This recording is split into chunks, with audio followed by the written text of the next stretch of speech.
동업자를 향한 도끼날 절친의 얼굴을 한 8천만 원에 배신. 2012년 5월 25일 새벽 4시 40분. 아직 어둠이 걷히지 않은 서울 강서구의 한 초등학교 인근 주점 앞.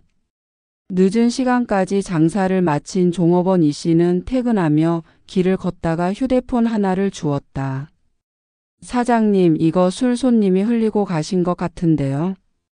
그가 주점의 박 사장에게 건넨 휴대폰은 밤사이 벌어진 비극의 서막이었다.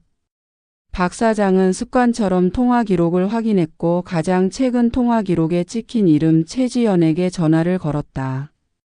이거 이동석 씨 휴대폰 맞습니까? 네, 제 남자친구 휴대폰인데. 혹시 그분이랑 같이 계세요?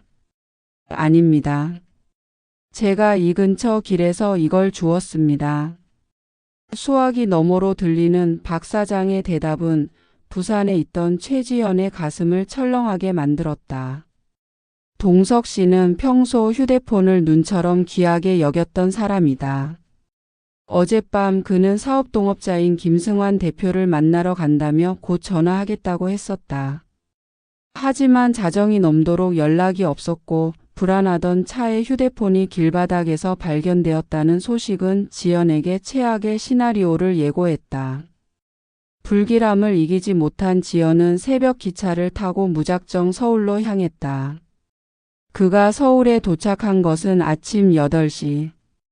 동석 씨의 집 문을 두드렸지만 인기척이 없었다.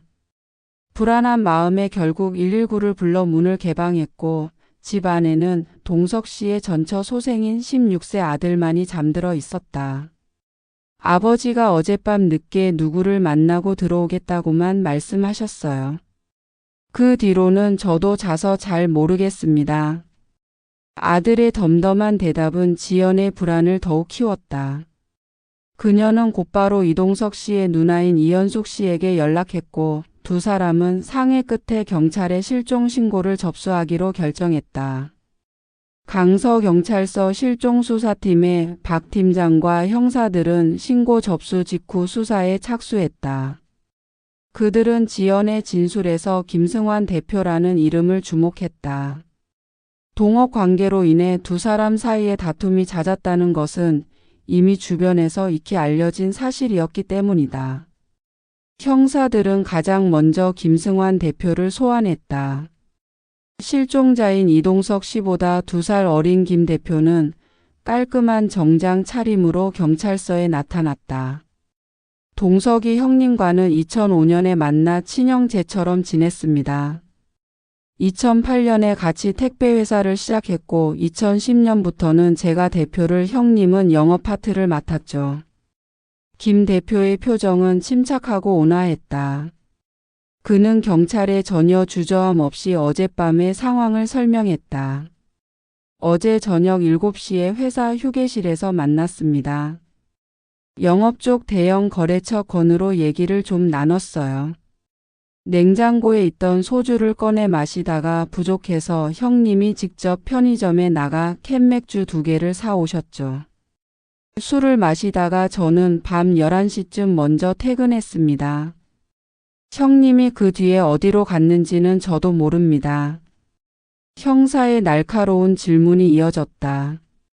최지연 씨나 누나 쪽 진술로는 두 분 사이에 금전적인 문제로 다툼이 잦았다고 하는데 사실입니까?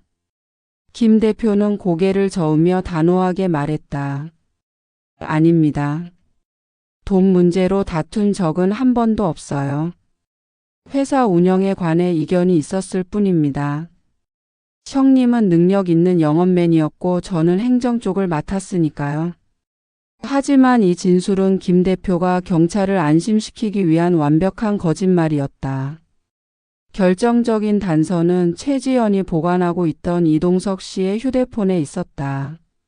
며칠 뒤 지연은 불안한 마음을 안고 부산에서 서울까지 휴대폰을 들고 다시 올라왔다. 혹시라도 증거가 될 만한 중요한 기기를 택배로 보내는 것이 불안했던 것이다. 형사들은 휴대폰을 건네받아 내용을 확인했고 곧 경악할 만한 사실을 발견했다. 휴대폰에는 이동석 씨가 김승환 대표와 통화한 녹취 파일이 대부분 저장되어 있었다. 아마도 동석 씨가 사업상 증거를 남기기 위해 녹음을 습관화했던 것 같았다. 실종 당일인 24일 통화 기록도 있었다. 녹음 파일 속에서 동석 씨의 목소리는 격앙되어 있었다. 야, 김승환. 실적대로 월급은 왜 안 주냐? 회사를 정상적으로 운영했으면 장부 한번 줘봐. 장부도 안 주고 너 지금 회사 돈 유용한 거 아니냐? 동석 씨의 다그치는 목소리에는 변명으로 일관하는 김 대표의 대답이 섞여 있었다. 김 대표는 경찰에게 돈 문제로 다툰 적이 없다고 했지만 녹취는 명백하게 그의 거짓말을 증명하고 있었다. 게다가 동석 씨는 김 대표를 만나러 간 뒤 실종되었다. 모든 정황 증거가 김승환 대표를 가리키고 있었다. 형사들은 이제 실종 수사가 아니라 살인 사건을 다루고 있다는 것을 깨달았다. 박 팀장은 팀원들을 모아 숨막히는 작전 회의를 시작했다. 그들의 첫 번째 목표는 김승환 대표가 퇴근했다고 거짓말했던 4시간의 공백, 그리고 김 대표가 은폐하려 했던 회사의 비밀을 파헤치는 것이었다. 모든 단서는 바로 김 대표의 거짓말 속에 숨겨져 있었다. 실종 수사팀 박 팀장의 책상 위에는 증거물 사진 몇 장과 김승환의 거짓말 목록이 펼쳐져 있었다. 팀원들이 가장 주목한 것은 김 대표가 퇴근했다던 밤 11시와 실제로 그가 사무실을 나선 새벽 1시 14분 사이의 4시간 14분이라는 공백이었다. 이 시간 동안 사무실에서 대체 무슨 일이 벌어진 것일까? 김승환 이 사람 자기는 11시에 나갔다고 했지만 우리가 확보한 CCTV에는 새벽 1시 14분에 쓰레기 봉투를 들고 나가는 모습이 찍혔습니다. 동석 씨와 마지막으로 통화한 최지연 씨가 전화한 시각이 25일 자정입니다. 전화를 안 받았다는 건 이미 그 전에 사건이 벌어졌거나 아니면 전화를 받을 수 없는 상황이었다는 거죠. 범행 시간은 저녁 8시부터 00시 사이, 그리고 1시 14분까지는 뒤처리를 했을 가능성이 높습니다. 박 팀장은 책상을 손으로 탁 치며 말했다. 장비 챙겨. 사무실로 간다. 김승환한테 협조 요청해서 압수수색 영장 없이 감식부터 진행한다. 그 사이에 무슨 수를 써서라도 자금 구하러 벌교 간다는 놈 위치 추적 통신 영장 올려. 형사들이 김 대표의 동의를 얻어 강서구에 위치한 그의 회사 사무실에 도착했다. 택배 회사였기에 크지는 않았지만 파티션으로 구획이 나뉜 좁은 공간이었다. 과학수사팀이 투입되어 루미놀 반응 검사를 시작했다. 루미놀은 혈흔을 감지하는 시약이지만 사무실 내부가 너무 밝아 정확한 결과를 얻기 어려웠다. 하지만 형사들의 날카로운 눈은 미세한 흔적들을 놓치지 않았다. 먼저 김승환 대표의 책상 서랍. 서랍 깊숙한 곳에서 길이 30cm가량의 손도끼 발견되었다. 보통 사무실에서 볼 수 없는 물건이었다. 손도끼에는 유관이나 루미놀 검사로도 혈흔이 검출되지 않았다. 김 대표는 택배 상자 해체용이라고 변명했지만 형사들의 의혹은 더욱 짙어졌다. 그리고 사무실 구석 김 대표의 자리 뒤편 벽면. 벽지 하단이 가로 30cm, 세로 10cm 정도의 크기로 깔끔하게 오려져 있었다. 새로 교체한 흔적이었다면 전체적으로 벽지가 깨끗했어야 할 텐데 주변 벽지는 오래되어 색이 바랜 상태였다. 누군가 벽지에 묻은 흔적을 없애기 위해 칼로 잘라냈다는 의심이 들 수밖에 없었다. 휴게실에서도 루미놀 검사 결과 미량의 혈흔 반응이 나타났지만 이는 사람의 피인지 동물의 피인지 구분이 불가능했다. 뒤처리가 상당히 완벽하게 이루어졌다는 뜻이었다. 이 새끼 아주 작정을 했구만. 형사들은 혀를 찼다. 이 정도 치밀함이라면 김승환이 범행을 부인할 경우 간접 증거만으로는 혐의 입증이 쉽지 않을 터였다. 그날 저녁 경찰서로 돌아온 형사들은 또 다른 정황 증거를 파악하기 위해 주변 CCTV 분석에 매달렸다. 실종된 동석 씨의 휴대폰이 발견된 초등학교 앞 도로였다. 심야 시간대에 촬영된 CCTV 영상은 해상도가 낮아 차량의 종류나 운전자를 식별하기 어려웠다. 그러나 끈질긴 분석 끝에 형사들은 새벽 1시 40분쯤 해당 지점을 지나간 차량 중 유력한 용의 차량을 특정했다. 김승환 대표의 차량은 SMO였다. 팀장님, SMO 차종을 하나 구해서 새벽에 그 CCTV 지점을 지나가 봤습니다. 헤드라이트의 불빛 모양이나 차체의 실루엣을 비교해 보니 영상에 찍힌 차량이 김승환의 SMO일 가능성이 매우 높습니다. 이 증거는 김 대표가 거짓말을 했다는 결정적인 방증이었다. 김 대표가 사무실에서 나와 곧바로 운전해 가다가 동석 씨의 휴대폰을 창문 밖으로 던져버렸다고 추정할 수 있었다. 한편 김승환은 벌교에 자금 구하러 갔다고 했지만 형사들이 어머니가 계신 벌교 집을 찾아가 보니 그 집조차 월세였고 김 대표는 이미 오래전에 파산한 상태였다. 동네 사람들은 그가 돈을 구할 형편이 아니라는 것을 알고 있었다. 5월 31일 오전 9시 형사들이 신청한 김승환에 대한 통신 수사 영장이 드디어 승인되었다. 곧바로 위치를 파악하자 김 대표의 휴대폰은 벌교가 아닌 인천 근처에서 잡혔다. 그리고 10시가 되자 김포공항 근처로 이동했다. 야, 이 새끼 이거 해외로 도주하려는 거 아니야? 박 팀장은 즉시 김포공항 경찰대에 연락해 김승환 이름으로 예약된 항공편이 있는지 확인했지만 다행히도 그런 기록은 없었다. 대신 공항 근처 주차장에서 그의 SMO 차량이 발견되었다는 보고가 들어왔다. 다만 국제선 주차장이 아니라 근처 CGV 영화관 주차장이었다. 자금을 구하러 갔다는 놈이 애인하고 영화를 보고 앉았어? 잡아. 오후 9시 50분 김포공항 근처의 CGV 영화관 앞에서 잠복하던 형사들에게 김승환은 애인과 함께 영화를 보고 나오는 길에 체포되었다. 그는 애인과 인천에서 놀다가 영화까지 보고 나오는 여유를 부리고 있었다. 박 팀장은 체포된 김승환을 이송하는 차 안에서 복잡한 신경에 빠졌다. 실종 전담팀이 살인사건을 다루면서 생긴 부담감이었다. 만약 자백을 받아내지 못하고 그를 강력팀에 넘긴다면 그때는 이미 증거 은폐와 방어에 완벽하게 대비한 김승환을 상대로 수사를 다시 시작해야 했다. 경찰서로 돌아온 박 팀장은 팀원들에게 지시했다. 지금부터는 힘으로 몰아붙이지 않는다. 저 자식의 거짓말을 하나씩 부숴가면서 심리적으로 흔들어야 해. 우리가 가진 패를 다 드러내지 마.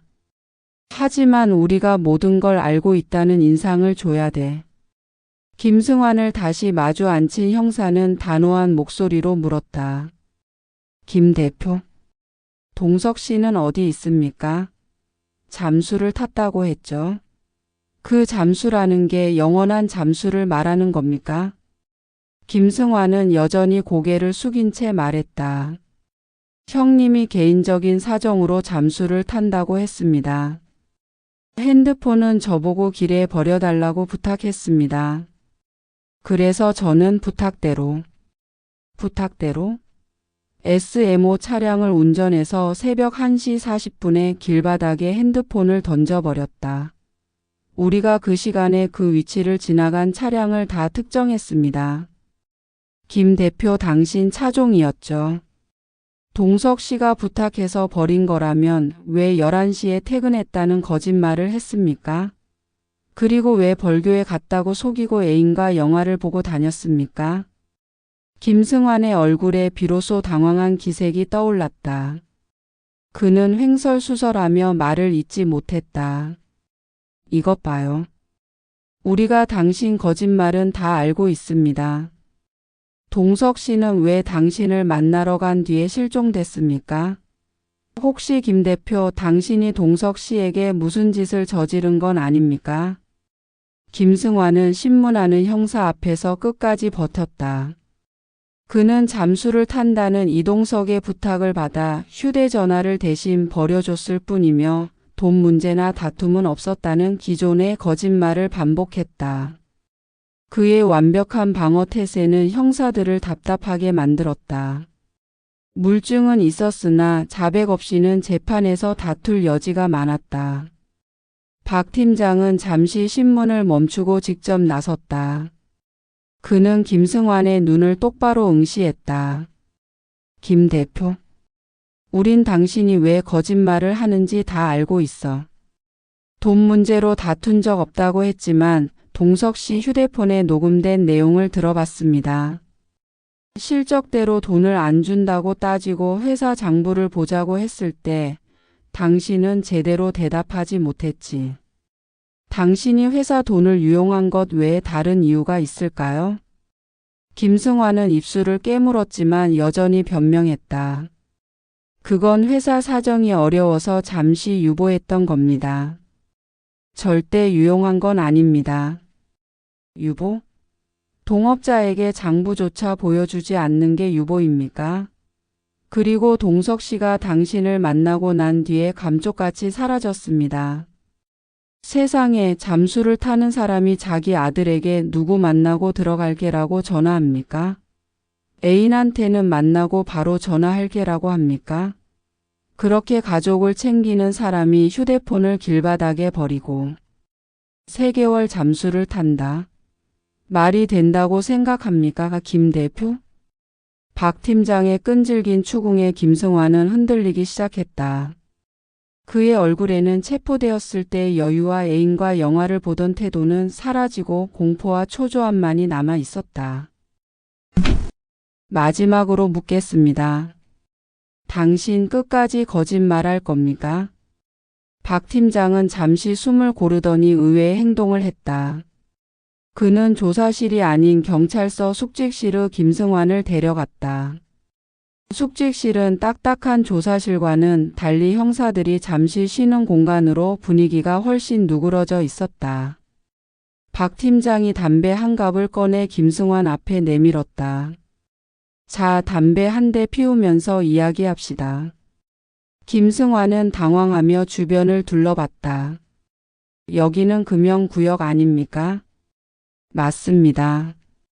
금연구역이죠. 하지만 지금 상황에서 당신이 간절히 원하는 게 뭔지 압니다. 담배 한 대 피우면서 편하게 말해 봅시다. 내가 당신 이야기를 전부 들어주겠습니다. 내가 동석 씨의 입장에서 당신을 추궁하는 게 아니라 당신의 이야기를 듣고 싶습니다. 김승환은 결국 담배 한 개비를 받아 물었다. 형사는 불을 붙여주었고 김승환은 깊은 연기를 들이마셨다. 담배 연기가 희미하게 공기 중에 퍼지는 숙직실. 박 팀장은 침묵 속에서 그를 기다렸다. 한참 동안 침묵이 흘렀다. 김승환은 담배를 거의 다 태우고 나서야 입을 열었다. 그의 목소리는 아까와 달리 완전히 가라앉아 있었다.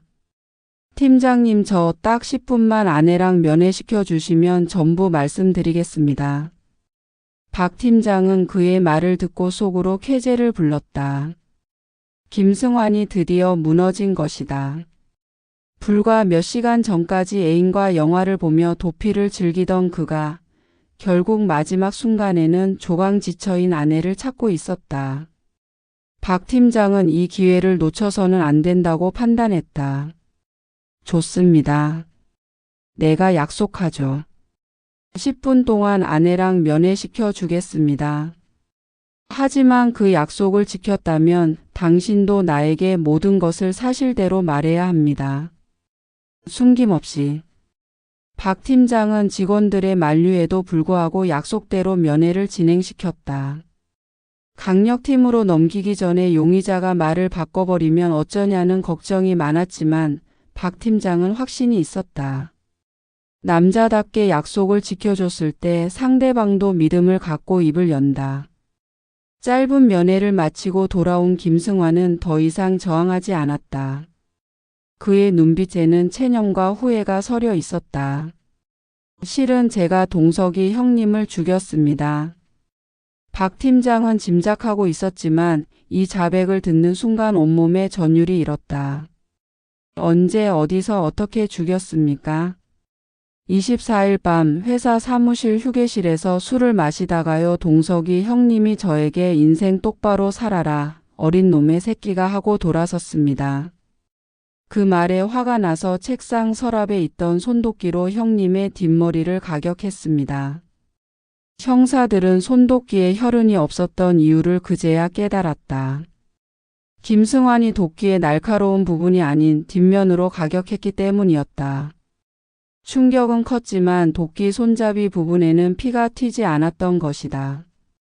김승환은 쓰러진 동석 씨의 시신을 곧바로 택배용 테이프로 꼼꼼히 감아 큰 여행 가방에 넣었다고 진술했다. 그리고 바닥에 튄 피를 마대 자루로 3번이나 닦아냈고 벽지에 튄 미세한 흔적은 매직으로 콕콕 찍어 감췄으며 그것도 모자라 벽지 하단을 칼로 오려냈던 것이었다. 시신은 인천공항 물류센터 가는 길에 있는 화단에 묻었습니다. 김승환의 자백이 나오자 박 팀장은 곧바로 팀원들을 이끌고 그가 지목한 장소로 향했다. 김 대표의 진술대로 인천공항 물류센터 근처 화단에서 동석 씨의 시신이 발견되었다.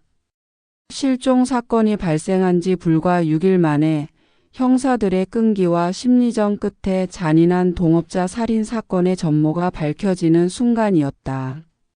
새벽 3시가 넘어서야 조사실은 비로소 숨통이 트였다. 김승환의 자백이 담긴 조서가 작성되고 그의 입에서 쏟아져 나온 범행 동기는 형사들의 예상보다 훨씬 치졸하고 비극적인 배신 이야기였다. 그날 저녁 형님은 이미 다 알고 계셨습니다. 김승환의 목소리는 텅 비어 있었다. 그는 지난 며칠간의 오만했던 태도를 버리고 10수년간 쌓아 올린 우정과 신뢰를 자신의 손으로 무너뜨린 파렴치한 사업가로 돌아와 있었다. 회사를 시작하고 처음 몇 년은 정말 좋았습니다. 형님이 영업을 잘하셔서 돈도 잘 벌었죠. 하지만 2010년부터 제가 주식에 손을 대기 시작했습니다. 처음에는 소액이었는데 금방 까먹고 그걸 메우려고 회사 공금을 쓰기 시작했습니다. 그가 유용한 공금의 규모는 상당했다. 약 8천만 원. 이동석은 자신의 동생이나 다름없는 김승환이 회사 자금을 사적으로 유용하고 있다는 것을 감지하고 있었다.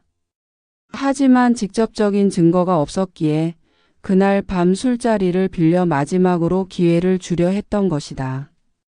김승환은 고개를 들지 못한 채 말을 이었다. 형님은 장부를 보자고 계속 요구하셨습니다.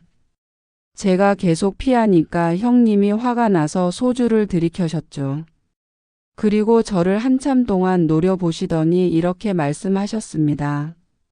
그 순간의 대화는 녹음되지 않았지만 김승환은 그 말을 토해낼 때 온몸을 떨었다. 야 승환아, 너 아직도 정신 못 차렸냐? 나이도 어린 놈의 새끼가 인생 똑바로 살아. 내 부모님 얼굴에 먹칠하지 말고. 그 말을 듣는 순간 제 머리가 하얘졌습니다. 이동석에게는 진심 어린 충고였을지 모르지만 파산 직전에 내몰리고 자존심까지 무너진 김승환에게는 가장 견딜 수 없는 모욕이었다. 그는 자신이 동업자에게 빚진 돈 때문에 그리고 그 돈을 자신의 향락에 쓴 것 때문에 훈계를 받는다고 느꼈다. 게다가 어린 놈의 새끼라는 표현은 그가 평생 형처럼 따랐던 동업자에게서 들으리라고는 상상도 못했던 비난이었다. 저는 제가 형님보다 더 유능하다고 생각했습니다. 행정 처리 능력도 있고 미래를 볼 줄 아는 사람은 저라고 믿었죠. 그런데 형님은 저를 아직도 철없는 동생 취급하는 겁니다. 그 순간 이성을 잃었습니다. 휴게실 뒤쪽에 있던 손도끼가 눈에 들어왔고 김승환은 자신이 손도끼를 휘두르기 전 이동석이 술에 취해 비틀거리며 자신의 등에 대고 마지막 말을 뱉는 순간을 회상했다. 내일은 내가 회계사 데리고 올 거다. 장부 정리해야지. 결국 김승환은 완벽한 은폐를 위해 움직였다. 그는 시신을 여행 가방에 넣고 자신의 차 트렁크에 실었다. 그리고 밤새도록 현장을 청소했다. 깨끗하게 벽지를 오려내고 루미놀 반응을 피하기 위해 물청소를 반복했다. 새벽 1시가 넘어서야 사무실을 나선 김승환은 형사의 추정대로 운전 도중 이동석의 휴대폰을 창밖으로 던져버렸다. 다음 날부터 김승환은 평소와 다름없이 행동했다. 회사를 지키는 대표 역할, 실종된 형을 걱정하는 동생 역할, 그리고 경찰 수사에 적극 협조하는 시민 역할까지 완벽하게 소화했다. 심지어 자신이 돈을 구하러 갔다고 거짓말했던 벌교의 어머니에게도 찾아가지 않고 인천에서 어린 애인과 영화를 보며 태연하게 시간을 보냈다. 애인이랑은 얼마 전에 새로 사귀었습니다. 돈을 많이 쓰는 편이었는데 제가 파산 상태라는 걸 알면 떠날까봐 불안했습니다. 그래서 회사 돈을 더 끌어다 썼습니다. 박 팀장은 잠시 생각에 잠겼다. 김승환은 돈 때문에 오랜 동업자를 살해했고 그 돈의 대부분은 도박과 사치스러운 이중생활을 유지하는 데 사용되었다. 그 모든 것이 어린 놈의 새끼라는 멸시와 함께 폭발한 것이다. 다음 날 아침 형사들은 김승환의 협조 아래 화단에 묻혀있던 이동석의 시신을 수습했다. 시신은 테이프에 꼼꼼하게 감겨 있었고 늦은 봄 날씨 탓에 이미 부패가 진행되고 있었다. 시신 수습이 마무리된 후 박 팀장은 직접 이동석의 누나인 이현숙 씨와 애인 최지연 씨를 만났다. 경찰서 회의실 현숙 씨는 동생의 마지막 행방을 듣는 내내 눈물을 쏟아냈다. 그렇게 착하고 성실한 동생이 동생처럼 믿었던 놈한테 고작 그깟 돈 때문에. 현숙 씨는 말을 잇지 못하고 흐느꼈다. 옆에 있던 지연 씨는 담담했지만 그녀의 손은 격하게 떨리고 있었다. 제가 그날 밤에 전화를 받지 못했을 때부터, 아니 휴대폰이 길바닥에서 발견되었을 때부터 알고 있었습니다. 제발 아니기를 바랐지만 지연 씨가 간신히 입을 열었다. 동석 씨는 자기 아들 대학 등록금 때문에 악착같이 돈을 모으던 사람이었습니다. 김승환 그 사람이 동석 씨한테 무슨 짓을 했든 동석 씨는 끝까지 김승환을 믿어주려 했을 겁니다. 자기 친동생처럼요. 이동석 씨는 실적 부진에도 불구하고 김승환을 형사 고발하지 않으려 했다. 대신 장부를 보며 함께 해결책을 찾고 그를 다시 올바른 길로 돌려놓으려 했던 것이다. 하지만 그 선의가 김승환의 뒤틀린 자존심을 건드려 결국 파국을 맞이했다.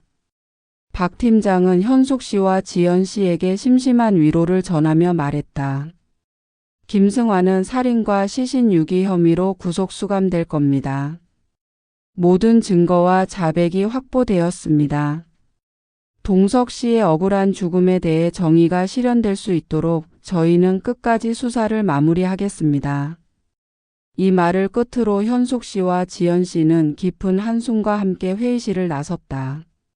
며칠간의 긴박했던 실종 마이너스 살인 수사는 이렇게 일단락되었다. 하지만 이 사건은 단순히 돈 때문에 일어난 살인이 아니었다. 사업 파트너라는 이름 뒤에 숨겨진 탐욕과 배신, 그리고 마지막 순간까지 동업자의 인간적인 면모를 믿었던 한 남자의 비극적인 결말이었다. 길고 지난했던 수사가 끝나고 김승환은 구속 기소되어 법정에 섰다. 변호인은 우발적인 범행이었음을 주장하며 최대한의 감형을 호소했지만 검찰은 계획적인 살인이었음을 입증하는 데 주력했다. 재판이 진행되는 동안 피해자 이동석 씨의 유족들은 참담한 심정으로 법정을 지켰다. 특히 생전에 이동석 씨를 아꼈던 누나 이현숙 씨는 재판 내내 흐느꼈고 그의 애인 최지연 씨는 김승환의 얼굴을 한 번도 쳐다보지 않았다. 최후 변론에서 김승환은 고개를 떨군 채 작은 목소리로 말했다. 형님을 제가 죽였습니다. 저의 탐욕과 순간적인 분노가 빚어낸 돌이킬 수 없는 잘못입니다. 그저 죄송하다는 말 외에는 드릴 말씀이 없습니다. 평생 속죄하며 살겠습니다. 그의 사죄는 진심일 수도 있었으나 이미 신뢰를 잃은 법정에서 그의 말은 공허하게 울릴 뿐이었다. 형사들이 확보한 결정적인 증거, 즉 김승환이 돈 문제의 거짓말했고 시신을 완벽하게 은폐하려 했으며 심지어 애인과 영화를 보며 태연하게 도피를 즐겼다는 정황은 그의 우발적인 범행 주장을 힘없이 만들었다. 2013년 초 재판부의 선고가 내려졌다. 판사는 차분하지만 단호한 목소리로 판결문을 읽어 내려갔다. 피고인 김승환은 동업자이자 친형제처럼 지내던 피해자 이동석을 살해했습니다. 이는 금전적인 갈등과 피해자의 진심 어린 훈계에 대한 피고인의 왜곡된 자존심이 결합되어 발생한 명백히 비인간적인 범죄입니다. 재판부는 김승환이 회사 공금 약 8천만 원을 횡령하고도 반성 없이 피해자를 기만한 점, 그리고 살해 후 시신을 유기하고 휴대전화를 버리는 등 범행 은폐를 위해 매우 치밀하게 행동한 점을 지적하며 죄질이 무겁다고 판단했다. 하지만 재판부는 또한 양형에 참작할 만한 몇 가지 요소를 언급했다. 다만 피고인이 사건 초기에 경찰의 심리적인 압박과 간접적인 증거 앞에서 스스로 범행을 자백하였고 시신 유기 장소를 밝혀 피해자가 유족의 품으로 돌아갈 수 있도록 한 점, 또한 우발적인 감정이 폭발한 측면도 일부 존재한다는 점을 고려합니다. 검찰은 무기징역을 구형했지만 재판부는 최종적으로 피고인 김승환에게 징역 15년을 선고했다. 선고가 내려진 후 법정은 침묵에 휩싸였다. 유족들은 아쉬움과 함께 비로소 사건이 마무리되었다는 복잡한 감정을 드러냈다. 김승환은 15년이라는 징역형을 선고받고 교도소로 향했다. 그가 잃은 것은 15년의 자유뿐만이 아니었다. 평생의 친구, 믿음을 준 동업자, 그리고 그에게 남은 인간적인 관계가 자유로운 삶 모두를 스스로의 손으로 파괴한 대가를 치르게 된 것이다. 박 팀장과 형사들은 이 사건을 통해 동업이라는 것이 얼마나 위험할 수 있는지, 그리고 인간의 탐욕이 얼마나 무서운 결과를 초래하는지를 다시 한번 깊이 깨달았다. 결국 이 비극적인 살인사건은 돈과 배신이 얽히면서 파국을 맞은 우리 사회의 씁쓸한 단면으로 기록되었다.